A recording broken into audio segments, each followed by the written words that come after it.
we are intending to get into, then ibig pong sabihin yan, it is simply the buying and selling of currencies in terms of another currency.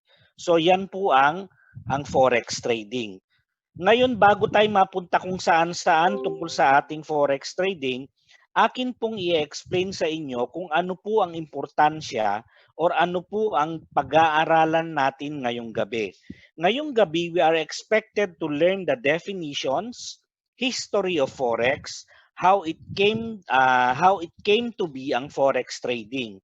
And then we have currency pair conventions. And then if we still have time, we will discuss pips and points. So before we go into our lesson proper, bakit po kailangan mag-invest sa isang why is there a need to invest in forex trading? Yan, kung inyo pong sasagutin, kailangan ko bang gawin ito or is it just a waste of my time? So if you try to answer that, kung papansinin ninyo, marami pong klase ang investments. Merong investments na hindi lang po yan naging marami or hindi lang po yan classify as ganyan kasi gusto lang nilang i-classify na ganyan because may purpose po siya. You have high yield, high risk investment. You also have medium yield, medium risk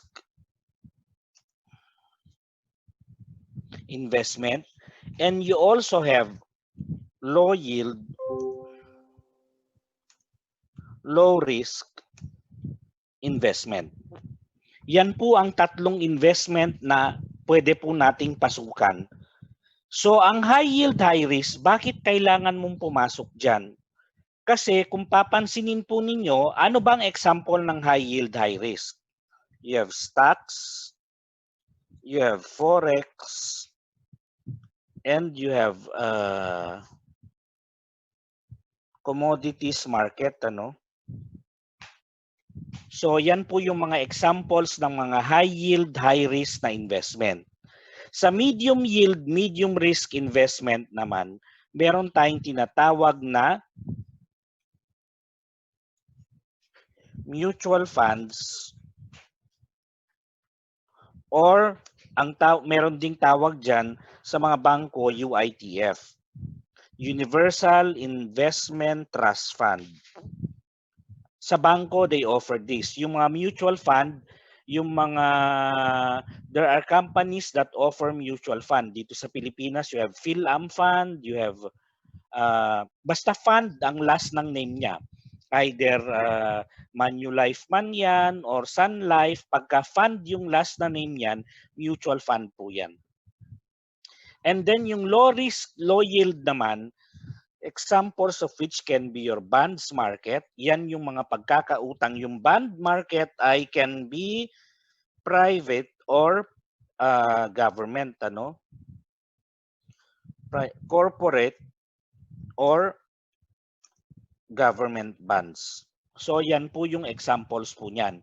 Ngayon naman, bakit ka papasok ng high yield, high risk? High risk na nga, papasukin mo pa. Kasi if you have, for example, 1 million pesos, if you have 1 million pesos in your liquidity, yung 1 million mo ngayon, with the current inflation of with a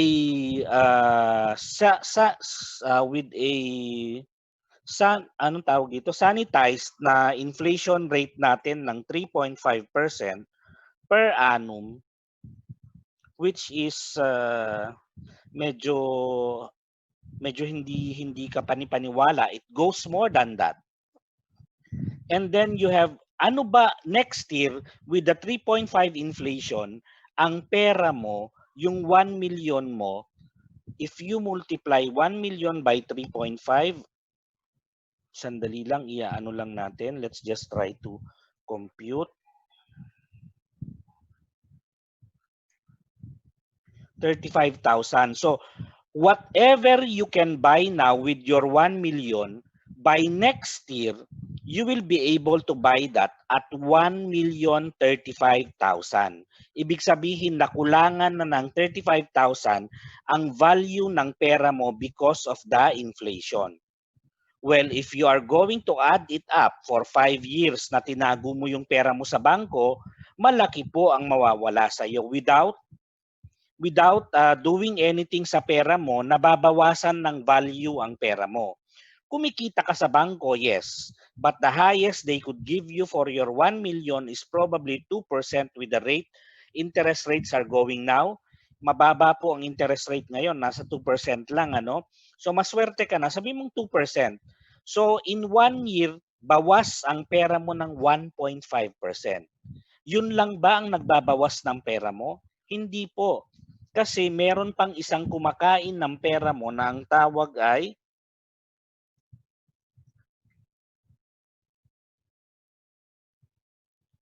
foreign exchange risk or FX risk. Yan. Yung FX risk na ito, malaki po ang kinakain yan sa pera mo. Kasi kung ang palitan ngayon ay 48.50, 'di ba ang projection nila by next year daw mag-51 ang peso. Peso dollar kasi nga mag-uumpisa na naman tayong mamili ng mga produkto sa ibang bansa na ang tinatanggap lang nila ay dolyar. Ngayon, mas malakas ang peso ngayon because we do not import much products from other countries. So yung mga dollar natin natitenga lang dito sa Pilipinas kaya sinasabi natin na lumalakas yung ating peso.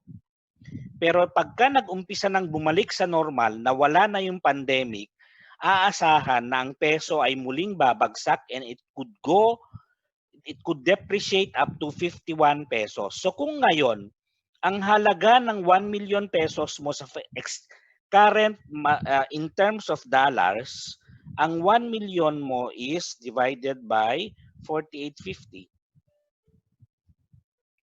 Ang halaga ng pera mo ngayon sa bangko sa dolyar ay 20,600. Come next year, ang halaga ng pera mo sa bangko ay magiging magkano na lang? Yan divided by 51. Yan na lang po ang magiging halaga niya. In other words, malulugi ka ng 1,000 dolyar pagka ito ay pumalo from 48.50 to 51. Yan ay next year pa lang ang pinag-uusapan natin, ha. Tapos meron ka pang talo dito na 1.5% net. That is already taking into account the interest from your bank deposit. 1 million pa lang ang pinag-uusapan natin. So ano ang pwede mong gawin para mahabol itong nawawala sa iyo dito? So all in all, no, if you have 1.5 tapos $1,000 yung nawala sa iyo dito, pwede mong sabihin na ang actual losses mo every year siguro is conservatively 3%. Sabihin mong yan ang nawawala, na-erode sa value ng pera mo every year. 3%. That is after taking all of these things into account. So kung meron kang 3% na nawawala sa iyo every year, catch up with the losses that you are having every year nang wala kang ginagawa sa pera mo.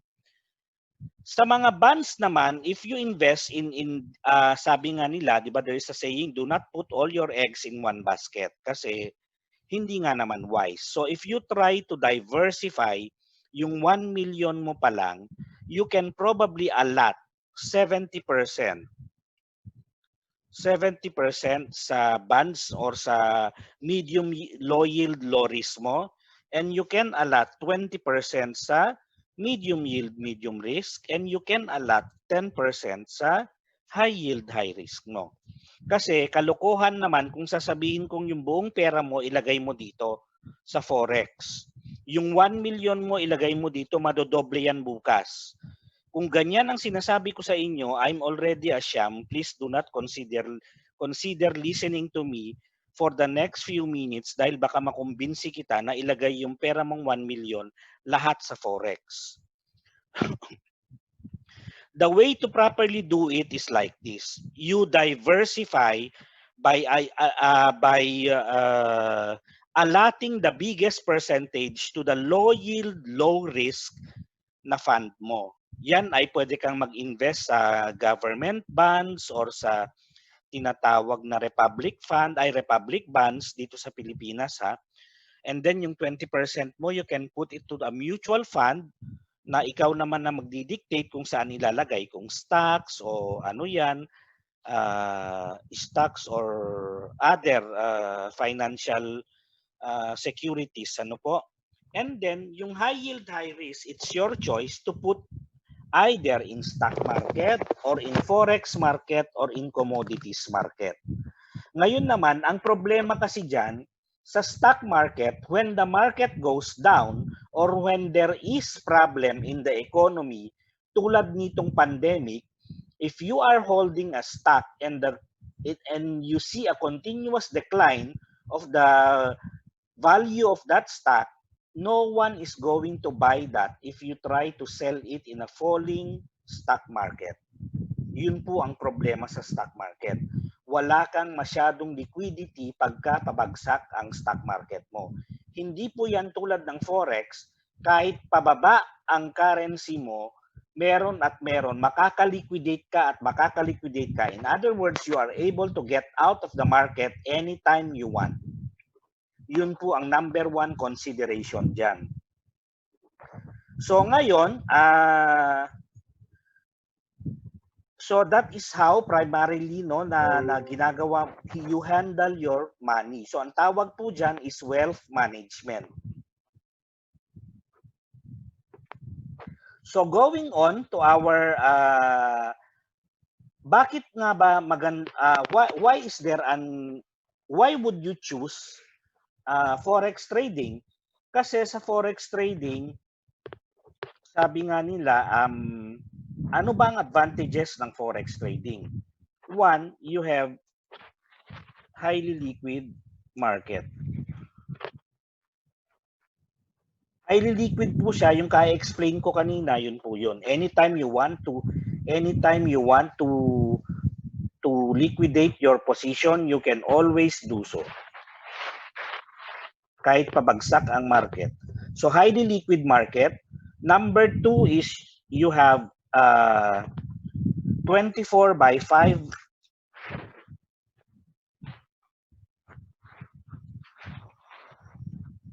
So, ibig sabihin yan, the market is open 24 hours, 5 days a week. So, hindi po yan tulad ng stock market natin dito. Halimbawa, it is only open 2 hours in the morning and 2 hours in the afternoon. And then, ang next po na ano niyan, na advantage ng forex trading is highly liquid, 24/5 na market.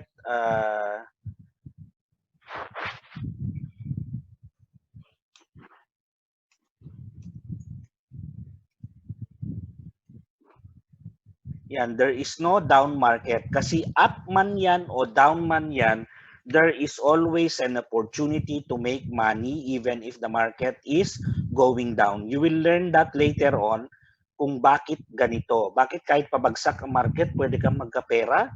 Parang, so yan no, isang special feature yan or special advantage yan ng forex trading. So basically, yan yung mga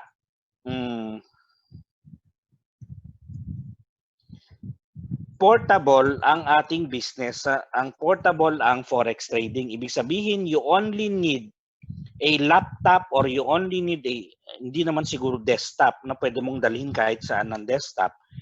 You only need a laptop and a computer, secured computer connection, and you will be able to do forex trading already.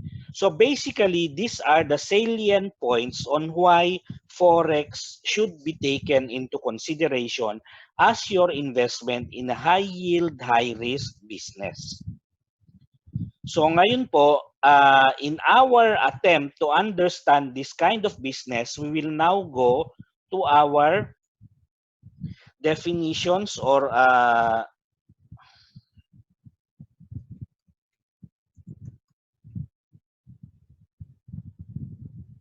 Yan, pag-uusapan na natin ngayon ang forex trading. We will try to do some deep dive sa forex trading. So ano po ba ang forex trading?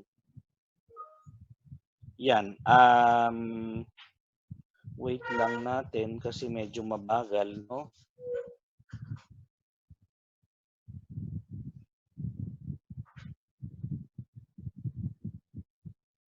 So, before we go into that, ito po ang kailangan po, what is expected of you dito sa pag-aaral natin ng forex, ano? It is expected that you try to understand all the concepts na tinuturo po sa inyo. And then ask why. Know the answer to your question. So do not be ashamed to ask why. I do not understand. Please repeat yung ganito or please explain further. Please explain further yung concept na ito because I don't understand it. Please do not be ashamed to do so. You also have to do your work. Ibig sabihin, you have to do your part. Kung may mga hindi kayo naintindihan, if you intend to really get into the business of forex trading, you have to do research also. You have to do it yourself also. Parang ano lang yan, parang gusto mo magtayo ng pharmacy or gusto mo magtayo ng grocery, may pera ka, magtatayo ka ba kaagad? You will need to do some research before you start on any business. And then ask questions and practice and practice and practice. Ano po? So ngayon, tayo po ay pupunta sa ating lesson proper. So ano po ba ang forex trading? Forex trading is the buying or selling of currency using another currency. So yan po ang forex trading. Gaya ng sinabi ko kanina, walang trading na walang buying and selling. Laging merong buying and selling yan. Ano naman ang currency? Because currency is, when you talk of currency, parang it is interchangeably used with the term money, ano po? But actually, if you try to scrutinize it in its strictest sense, currency is different from money because currency is a system of money in general use in a particular government or sovereign. So yun po ang currency. So pagka tinatanong kung ano ang currency, ang bawat bansa ay may fina-follow na currency. Tulad ng US, ano ang system nila? Dollar ang kanilang system of money. They use dollars. When you go to Philippines, ang system nila is, ang currency nila is peso. So ayan po. Ano naman ang money? Ito yung sorry, magalaw. Ang money po is an economic unit. Take note of the term economic unit that functions as a generally recognized medium of exchange for transactional purposes in an economy. So yung economic unit po, pagka yung mga currency natin ay ating in-express in terms of economic unit, it becomes money. So yung economic unit mo, anong currency ang gamit mo? Dollar. Pagka nagbigay ka ng when you try to give economic unit, yan yung pagka nagbigay ka ng how would you call this? Economic units doon sa currency mo. So it can be 1, it can be fractions of 1, it can be in multiples of 10, it could be in multiples of 100, it could be in multiples of 1,000. Ano po? So yung pera mo, it can be broken down into smaller units. So it can be in hundreds, it can be in peso, it can be in ones, it can be in tens. So yun po yung ibig sabihin ng economic unit. So ang pera po, mayroon siyang critical characteristics. Number 1, it is portable. Kasi nung araw, ang pera, hindi siya portable dahil ginto ang ginagamit nung araw, di ba? Pilak pa nga. So mabigat pong dalhin yan. Tulad, if you remember, even during the time of Jesus Christ, binenta si Jesus Christ ng 30 pieces of silver, mabigat pong dalhin yon. So ibig sabihin, it is not, alam nyo naman na pagka hindi na siya convenient, people or tendency for people is to look for a more convenient or more comfortable technology of doing it. So yun po ang kaya po ang pera dapat portable siya, ibig sabihin magaan siyang dalhin kahit saan. Number 2, ibig sabihin durable siya. Durable, anong ibig sabihin ng durable? Kahit punitin mo, hindi mapunit? Hindi po. It should meet the minimum requirement of wear and tear. So ano yung wear and tear? Kasi parang damit lang yan. Kung halimbawa, bumili ka ng mumurahing damit, di ba? You use it today, tapon mo na bukas kasi sira na siya. Yung tela niya malamang ay marupok.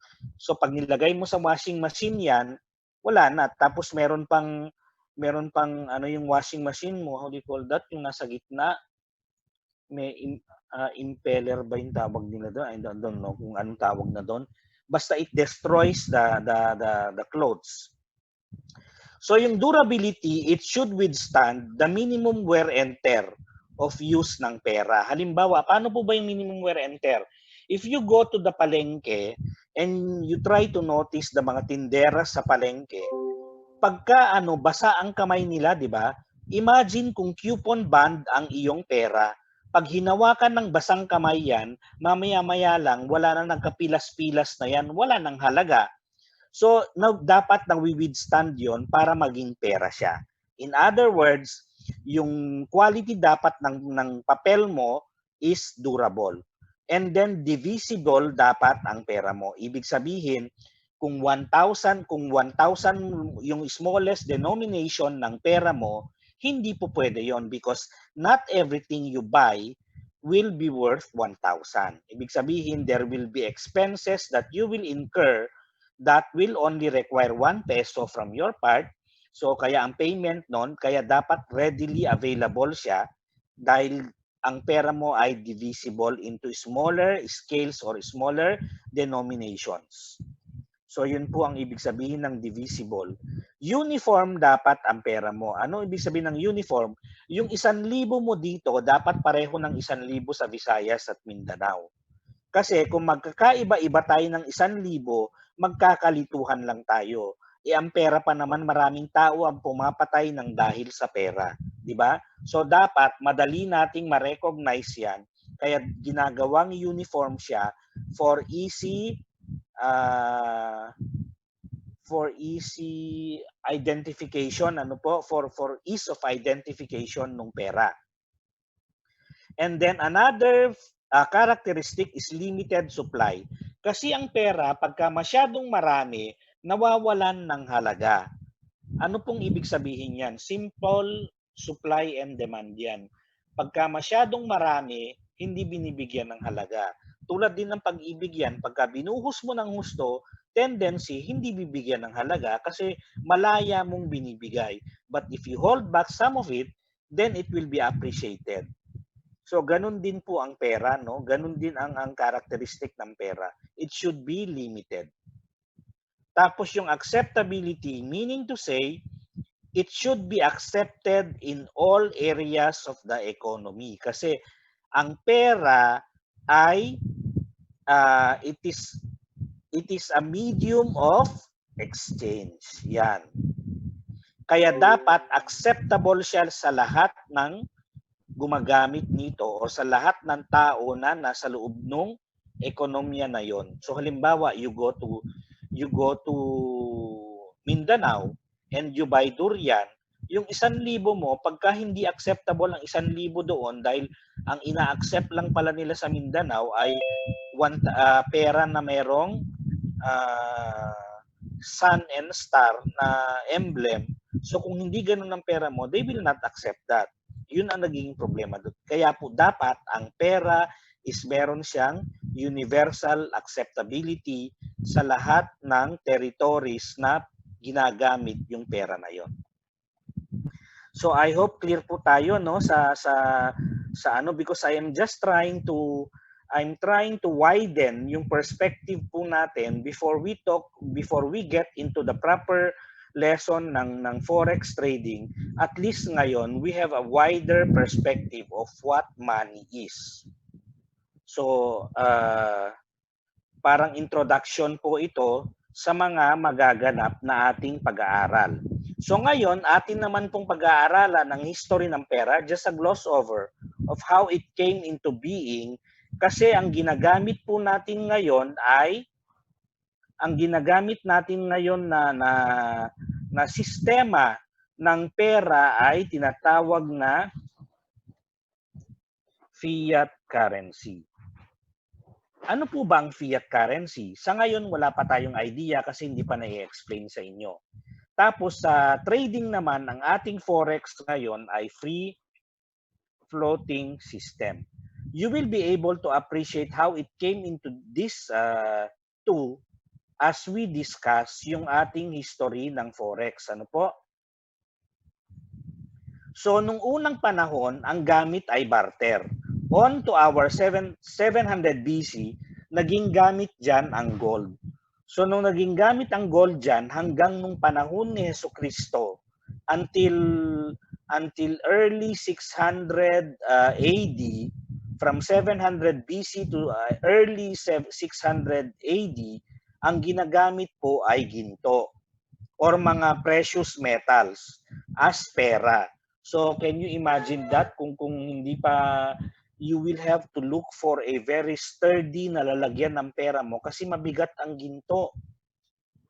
Ayan, so on to our fast forward to 618 AD up to 907 AD, ang mga inchik ang unang nagpalaganap or gumamit ng papel na pera.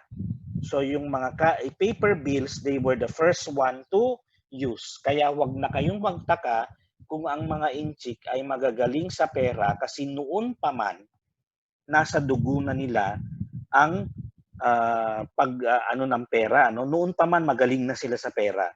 Can you imagine 600 AD pa lang, 600 years after the death of Christ, gumagamit na sila ng pera? Natutunan lang ng West yan noong 1879. Yan. Diyan lang natuto ang West or European countries na i-adapt ang paper currency, paper money noong 1879 with the backing of gold. Ano po ba ang gold standard na sinasabi? Yung gold standard po na sinasabi,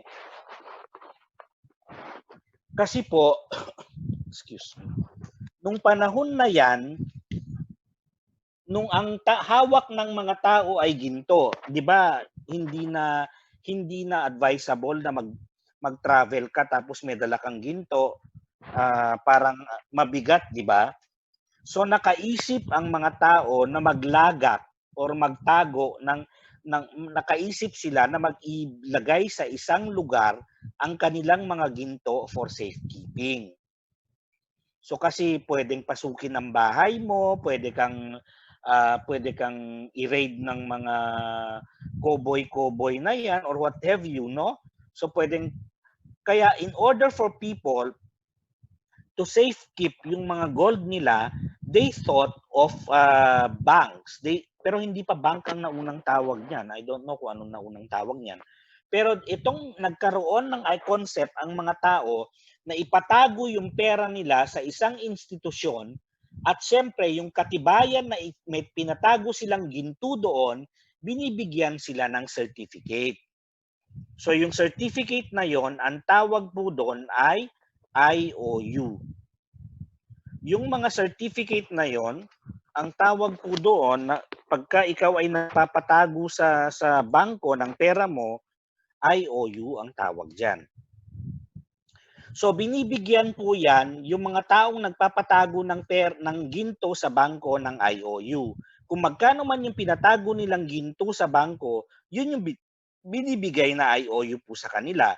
Ngayon, syempre, dahil sa sistemang ganyan, ang mga bangko likas na matalino. So sila ay nagkaisip ngayon, dyan ngayon pinanganak ang tinatawag na, yan ang sistema natin sa bangko hanggang ngayon, fractional reserve banking. Ano po ang fractional reserve banking? Yan ang ginagamit ng mga bangko hanggang sa ngayon. Kasi kung meron kang apat na bars, gold bars na hawak-hawak sa bangko mo, hindi naman lahat ng depositors mo magwi-withdraw. may mga depositors ka na most likely 50% lang ang magde-deposit, magwi-withdraw. So yung kalahati pwede mong ipautang. Diyan ngayon pinanganak yung fractional reserve banking na tinatawag. So as you can see, that system, dahil dyan sa sistema na yan, pwede pala nilang ipautang ngayon, no? So pwede pala ako magpautang ng ginto. So kung pwede ako magpautang ng ginto dahil may sobra akong hawak na ginto dito at hindi naman lahat ng nagbangko sa akin ay magwi-withdraw ng sabay-sabay, ipapautang ko ngayon itong ginto na hawak ko. So yung ginto na hawak nila ay naipapautang nila sa mga ibang tao. So yung mga ibang tao naman ay binabayaran din sa kanila yon ng with interest. So ang nangyari, ang mga bangkong ito ay nakapag-print ng nag-print dahil sila ang nagpiprint ng IOU, di ba? So dumating sila sa punto na dahil sa kagahamanan nila, nag-print sila nag-print ng mga certificates ng IOU. Dahil mas dumadami ang demand ng kanilang pagpapautang, so naipapautang nila yung mga IOUs nila. So yung mga IOUs na pinapautang nila mas dumami kaysa gold reserve nila. So ibig sabihin na na-abuse yung system na yon. So nung na-abuse yung system na yon, pumasok ngayon ang tinatawag na central bank. Nung pumasok ang central bank na tinatawag, kasi nung araw, wala pang central bank. Hiwa-hiwalay ang mga bangko. Pera mo. Pera ni BPI, may tatak BPI. Pera ni BDO, may tatak BDO. So, ganun po ang naging sistema. In order to consolidate all of those banks because of the burgeoning problems that they had with the overprinting of the IOUs, enter the central bank concept. So, dyan ngayon, pumasok ang idea ng central bank. Ang sabi ni gobyerno, tama na mga bangko, wala na kayong karapatan na mag-print at saka amin na lahat ng mga gold ninyo, kami na lang ang magtatago ng ginto. Wala na kayong itatago. Dahil kami na lang ang mag-iimprenta ng pera. Wala na kayong karapatan na mag-imprenta ng pera. So, ganyan ngayon ang nangyari nung early part ng mga 18th century yan, no? Nung early adoption or nung early evolution ng central bank. They took over the job of printing money from the banks and they took over the safekeeping of the gold. So sila na mga yun ang namahala sa mga ginto at mga pera. So nung sila ay binigay sa kanilang kapangyarihan para mag-print ng pera, ganito ang piniprint ng mga bangko nung araw, ng mga central bank nung araw. Kung makikita nyo, ibang-iba sa pera ngayon. Bakit? Kasi ang pera nung araw, yan ay napapalitan karaka-raka ng gold. Ayan, tingnan nyo ang nakasulat dyan. In gold, $500 in gold coin payable to the bearer on demand. Hindi po ito play money ha. Ito ay pera nung araw. Ang katumbas, merong katumbas ito na gold coin na 500 ang halaga ng gold coin na yon. So pagka meron kang ganitong pera, pwede kang pumunta sa bangko at papalitan ng ginto yung pera mo. Pwede mong palitan ng ginto yan. So, ang pera po nung araw, pwedeng palitan ng ginto. Ngayon, subukan mong pumunta ng BDO o BPI, ipalit mo yung pera mo. Sabi mo, gusto kong palitan ito ng ginto. Baka sampalin ka ng teller sa BPI, ano? Or sabihin sa'yo, doon ka pumunta sa Palawan o sa Luwilier o hanapin mo si Aling Dionisia, baka palitan niya ng ginto yan.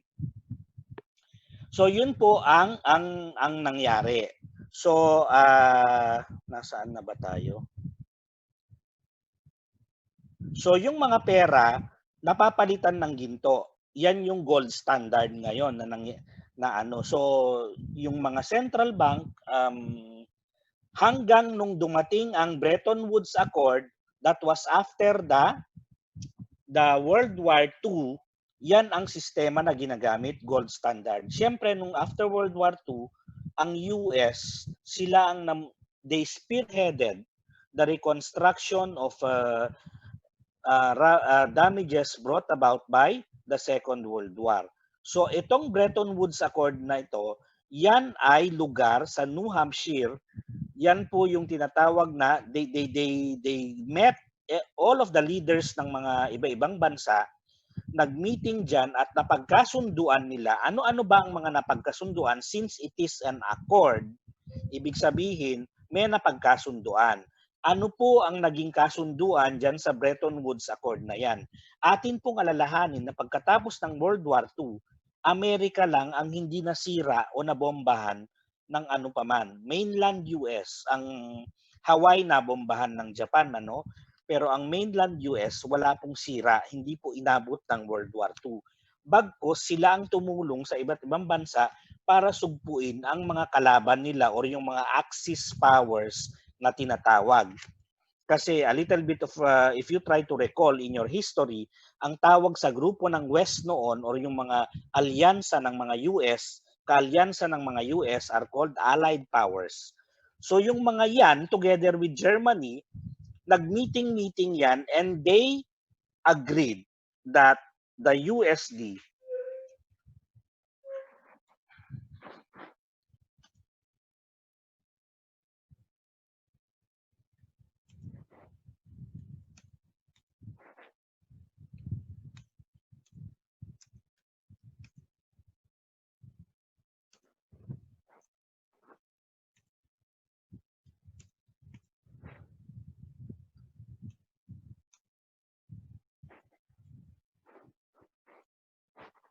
yan po ang naging kasunduan nila.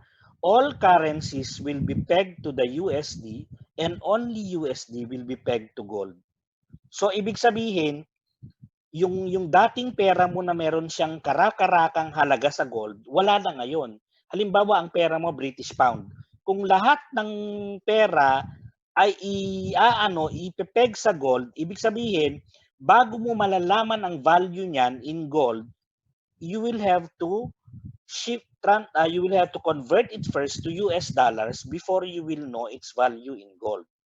So yan po. As an effect of that, lahat ng presyo sa mundo ay prinesyohan sa gold ay prinesyohan sa dollar for ease of transaction.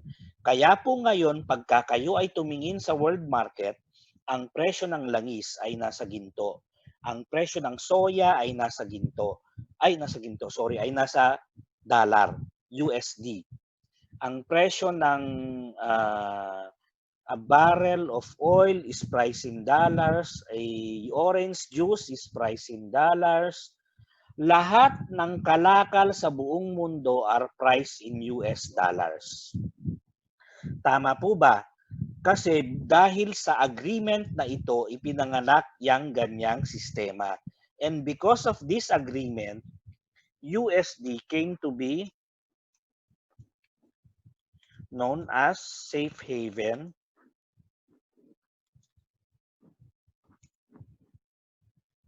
currency. So diyan po pinanganak yung pagtalaga sa US dollars as a safe haven currency. And because of this, also because of the Bretton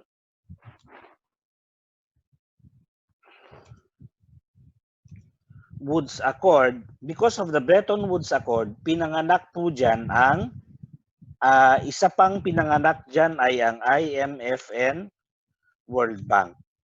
Ang IMF po ay siya ang namahala sa reconstruction ng poorer countries or third world countries. Ang World Bank, siya ang nag-finance ng reconstruction ng mga European countries. Yan po, kasi iba po ang panuntunan nila sa IMF at World Bank. Iba ang naging panuntunan nila sa pag-finance ng mga yan. Kung iyong aalalahanin, a little bit of history no sa IMF, although walang kinalaman to sa ating just trivia, ano po, ang IMF, nagpapautang yan, papautangin ka niya, pero sasabihin niya sa'yo kung saan mo gagamitin yung inutang mo. Ang World Bank po, they do not do that to European nations. They lend them, but they do not dictate the European nations where they will put the money. So in other words, dito sa nangyari sa atin sa IMF, para kang ginisa sa sarili mong mantika. So if you want to know more about that, i-google nyo lang. Marami naman pong mga literature tungkol dyan sa Google. So I hope na. Ngayon, nung pinanganak yan at sinabi ng US na lahat ng currencies ngayon will be pegged to the US dollar, and yan na po ang ginamit natin since then until nung 1971, nung syempre, ang ano na yan, if you have in control, it has tendency that pagka ikaw ang in control, you have tendency to abuse it. So absolute power corrupts ka nga. So nung mga panahon na ito, ang US ay nag-imprenta ng pera. So they printed more money than they had in gold. So since ang UK at ang France nakaramdam, sila ay nag-attempt na mag-withdraw ng kanilang, anong gusto nilang i-withdraw sa US nung bago mag-1971? Gold. Kasi may gold sila sa US nung panahon na yan. Sabi ng UK, sabi ng France, eto ang US dollar, di ba may pangako kayo na pwedeng palitan ito ng gold? We want our gold. Here is your US dollar. But wait, there's more. Ang sabi ni US, courtesy of Nixon, of Watergate scandal, sabi niya, no, we are abandoning the gold standard. So from now on, we are adhering to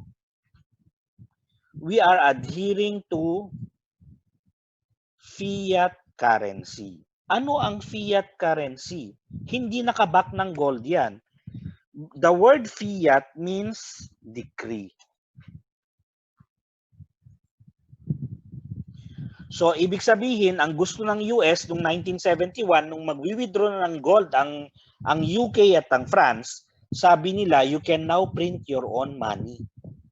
There's no problem in that. You do not need any gold to print your own money because your money will now be known as fiat.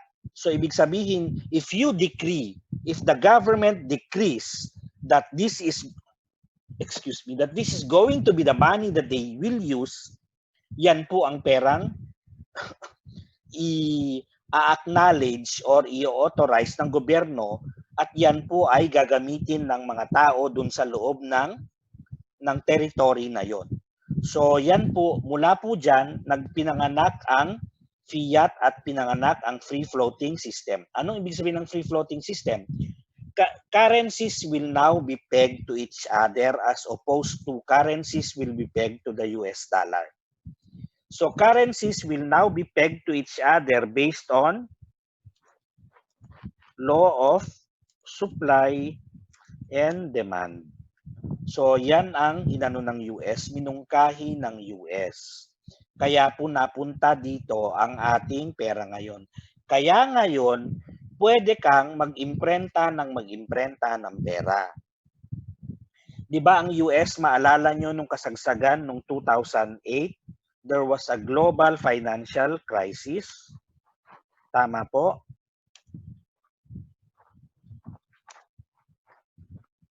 Ang nangyari dyan, in order for them to bail out the big companies that are too big to fail, like Citibank,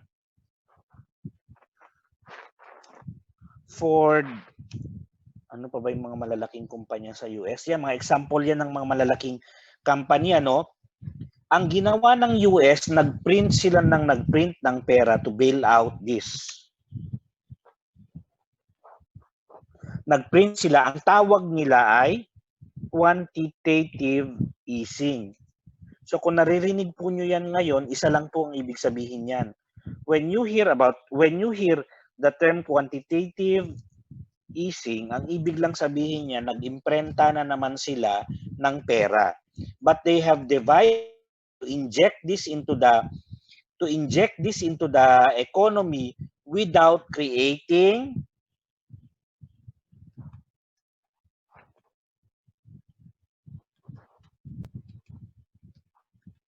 hyperinflation.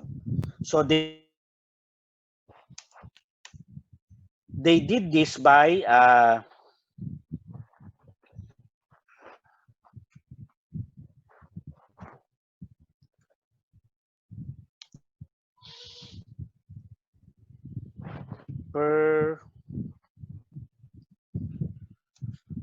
bakit mali-mali spelling? Purchase agreement. Yung purchase agreement na yan, it is simply the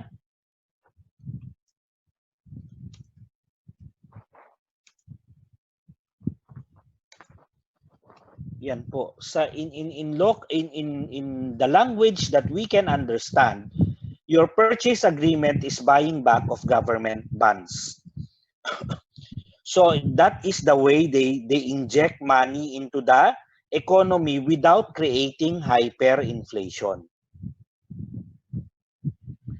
So ayun po. So hindi naman po talaga yan yung ano natin, no? Hindi naman po talaga ito yung buod ng ating pag forex trading, but just to give you just to widen your perspective regarding money, foreign currency trading, ano ba yan? So at least ngayon, alam nyo na kung ano ang fiat, ano ang free floating system, hindi na kayo alien sa concept na yon, at hindi na rin kayo alien sa concept ng quantitative easing, which is madalas gamitin po ngayon. So yan po ang history ng pera or history ng currency trading po natin. Diyan po pinanganak dahil dito nung nag-declare sila that we are now adopting the free floating system, it didn't take long for banks to realize that there is much money to be had with this free floating system. Kasi nga pag tinetrade na yan ng you value a currency against another currency excuse me, directly without any gold requirement, then yung difference niyan, malaki po ang magiging difference. So in other words, na-realize ng bank yan. Kaya ang trade, ang volume natin ngayon, sa daily turnover ng volume natin ngayon is about 5 trillion US dollars. Ano ang daily volume yan? Sa araw-araw, ganyan po kalaki ang volume ng forex po ngayon. Dahil lahat ng bangko, dyan po nagpa-participate kasi it is a very, very lucrative business. Dahil if you are able to have some control of the direction of the currency pair, then it can potentially give you a lot of return. Tayo po ay sumasabay lang po sa kanila. So sa ating pag-aaral, atin po ngayong aalamin ang currency pair conventions.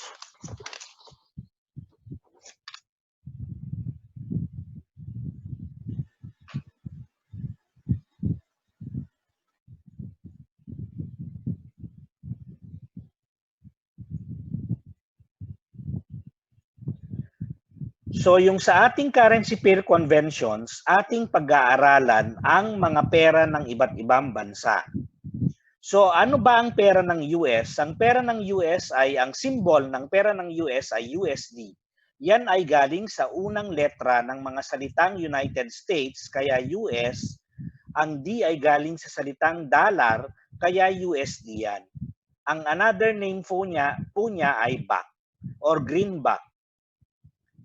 Ngayon, ang euro naman is European Union Region. Kaya po EUR ang symbol ng kanilang pera. Ang currency nila ay known as euro. Ang nickname niya ay fiber. It is important that you get familiar with these nicknames because Yan po ang ginagamit sa mga news. Sometimes they don't use the symbol. Ito lang po ang ginagamit nila to term the currency. And then, ang pera ng Japan, ang symbol ng Japan is JPN, di ba? So, they just get the first two letters and then you mix in the first letter of their currency, which is Y, kaya naging JPY. Ganun na din po sa ibang currency. Ang maiba lang dito ay itong Switzerland kasi ang dating pangalan niyan ay Latin, which is Confederación Helvetica. Kaya po yan ay naging Confederatio Helvetica ang ano pala niya, ang dating pangalan. Kaya po yan naging CHF. Franc kasi yung pera niya, it is otherwise known as Swissy. So yung mga Canadian dollar, Australian dollar, New Zealand dollar, yan ang symbol nila, itong currency nila, at yan ang kanilang nickname. So I hope it is clear with you. Ano po? Ngayon naman, ang ating mga currencies ay laging they come in pairs. When you talk about currencies, they always come in pairs because it is useless to pair your currency with its own to pair a currency with currency of same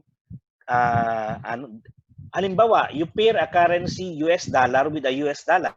Does it make sense? It does not, di ba? But when you pair US dollar with Philippine peso, it makes sense. Because what you are trying to give value here is through the exchange rate, which is 48.50. So, ibig sabihin nito, ang isang dolyar ay nagkakahalaga ng 48 pesos sa Philippine peso. Yan po ang ibig sabihin niyan. So, ito ngayon, kung bibigyan mo, anong halaga niyan? Lalagay mo ba 1? Ang $1 ay $1. Anong ibig sabihin nun? Wala, dito ba? So, yun po ang yun ang halaga ng ating pagpe-pair. That's why currencies always come in pairs when we are trading them in forex market. So kaya po dito sa ating pag-aaral, sila ay nagpe-pair-pair lagi. Ngayon, pwede ba natin silang pag-pairin ng basta-basta na lang? Kahit na anong pair, labo-labo na lang. Hindi po, may sinusunod tayong order of precedence dyan na ang nagtalaga ay ang International Organization for Standardization. Silang nagtalaga ng aalituntunin sa pagpe-pair natin ng currencies natin. Ang sabi nila,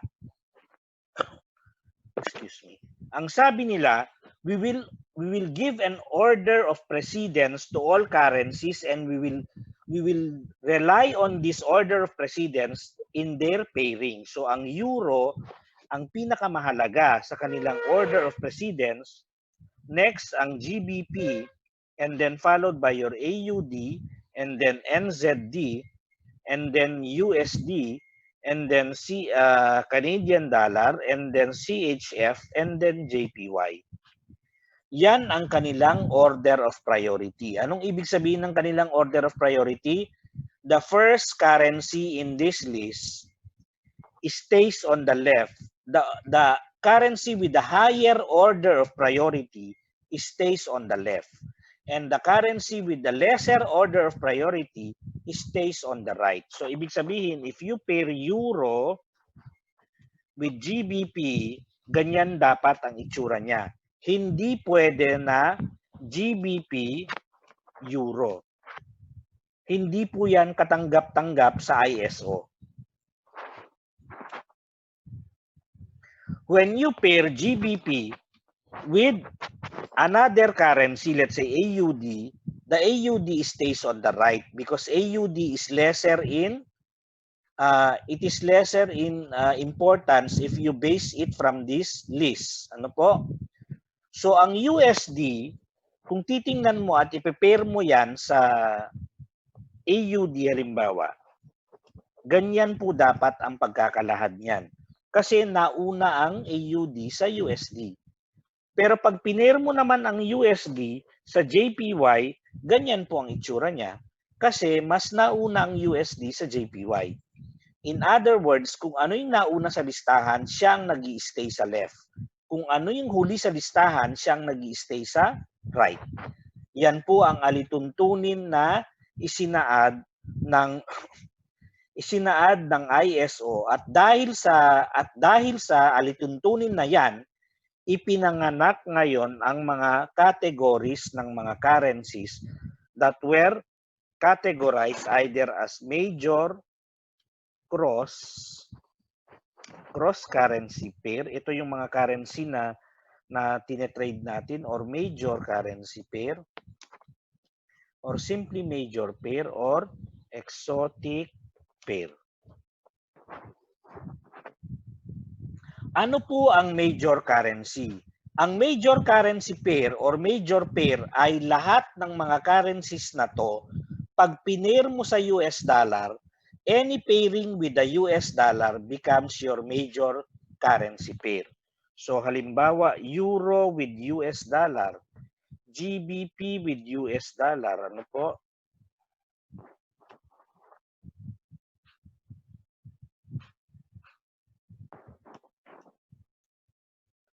AUD with US dollar, New Zealand dollar with US dollar, US dollar with Canadian dollar. Kasi nauna ang US dollar, di ba, kaysa Canadian dollar, kaya nauna ang US dollar.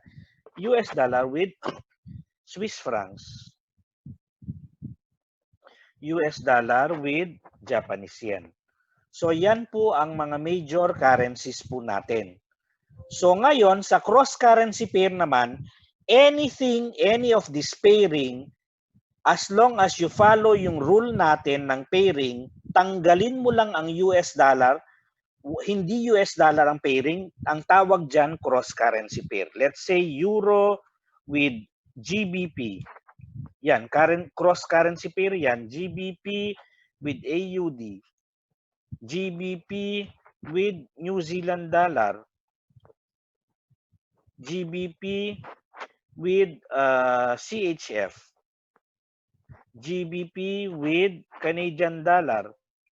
So yan po ay mga currency pair. Pagka wala ang US dollar sa eksena, yan po ay tinatawag na cross currency pair. Yan, at marami pang iba, no? You just try to permutate this. You just try to do the permutation of these currencies without the US dollar, and you follow the rule that we have. Whoever comes first in the list will stay on the left. Then you will be able to come up with a complete list ng ating currency pair. So itong dalawa lang, kung papansin niyo, ang tinetrade natin sa ating platform.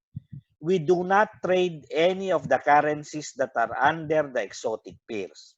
Ano po ba ang mga nasa exotic pairs? Yan yung mga less liquid na currency. Yan yung mga currency na pagka pumunta ka ng ibang bansa, hindi pa kilala.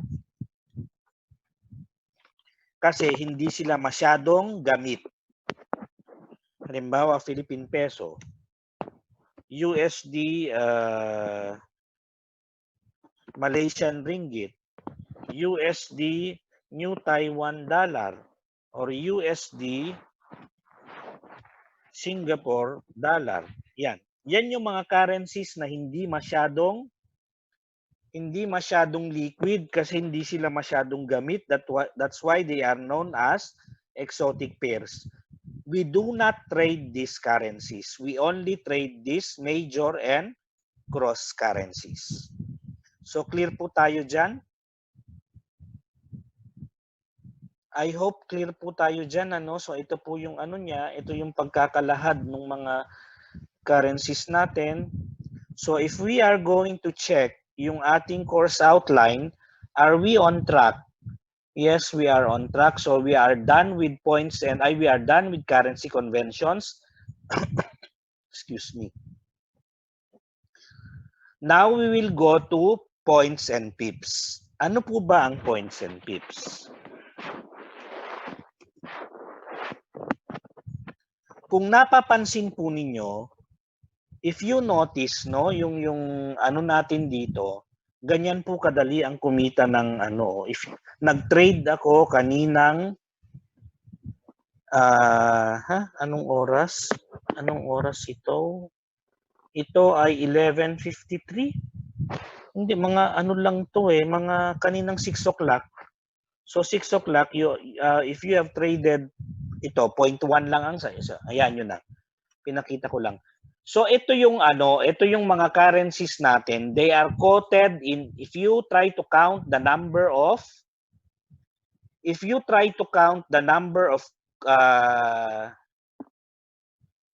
number of decimal places, this is 5 decimal place. Ano po? Tama? 5 decimal place. Any number that is after your decimal point is called pip. Any number before your decimal point is called point. Clear po tayo dyan ha? Any number before your decimal point is called point. Any number after your decimal point is called pip.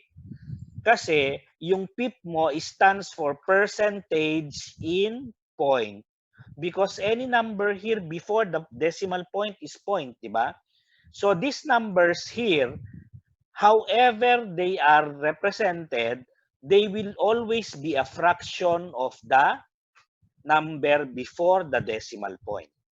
Na ano po ninyo, are you able to follow? Yan, kaya po siya, ang tawag sa kanya ay pip. Because ang pip stands for percentage in point.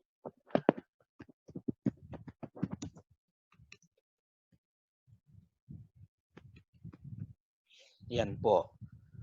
So pagka halimbawa you have an exchange rate of 1.1735. Yan, ang mga currencies natin lahat sila 4 decimal place. Only Japanese yen is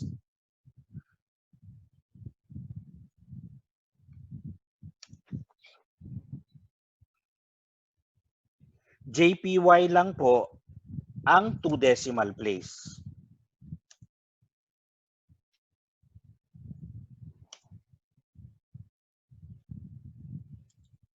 Tandaan nyo po yan ha. Japanese yen lang ang 2 decimal place, lahat 4 decimal place na. So ngayon, ito ang ano natin, ang the way our system in identifying these numbers is yung 5 mo is ones, yung 3 mo is tens, yung 7 mo is hundreds, and yung 1 mo is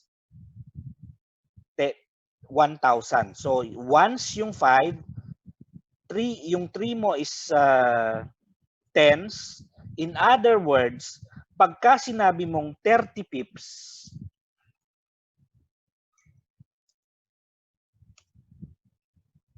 up by 30 pips ang 1735 mo, ibig sabihin, umakyat yan ng 1.1765. Pagka sinabi mo naman na up by, halimbawa, down by ang 1.1755, halimbawa sabi mo up by 3 pips, yan po ay umakyat ng 1.1758. Pagka sinabi mo naman na 1.1775, pag sinabi mong up by 100 pips, yan ay umakyat ng 1.1875. Clear po tayo? Pagka sinabi mong up by 1 point, ibig sabihin ang gumalaw from 1.1775, ang gumalaw ay 2.1775. Kasi 1 point, di ba? 1 is yung the number before, a point is the number before the decimal place. So clear po ba tayo dyan? Clear po ba tayo sa pips and points po natin? So when we say up by 5 pips, up by 100 pips, alam nyo nang tingnan. Yung pang 5th decimal place dyan is called a pipet. Yung pipet po niyan is just for added accuracy. Kasi tatandaan nyo na ang mga kontrata na tinetrade nito, that's why we needed added accuracy, is we are trading contracts of 100,000 or you may choose 100,000, 10,000, or 1,000. Yan po ang mga pwede nating pagpilian na kontrata pagka tayo po ay nagte-trade. Ngayon, ang sabi nyo, ay, wala akong ganyang kalaking pera na para ilabas na every time magte-trade ako 100,000, 10,000. Hindi po. Because of leverage, we are able to control this contract with just minimum, with a substantially smaller amount, with substantially smaller amount, no? Yan po ang magic ng leverage. Ang ginagawa niya, you are able to control a bigger amount. You are able to trade a bigger amount using only a very small amount. So I do not want to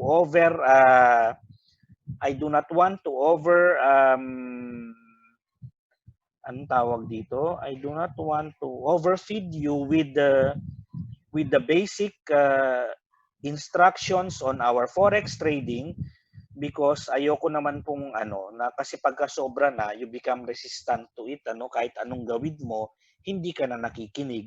Napapakinggan mo na lang yung boses ko pero you do not understand anything anymore. So we will reserve yung next topics po natin, yung mga topic natin dito, like tapos naman na tayo, as scheduled po tayo. So natapos natin hanggang dito. Next time, we will discuss about margin and leverage, profit and loss, bid and ask, when to buy or sell. And then after that, we will try to finish this in one go. So pagka medyo nasanay na kayo sa language ng Forex, bibilisan na rin natin ng konti ang explanation dito.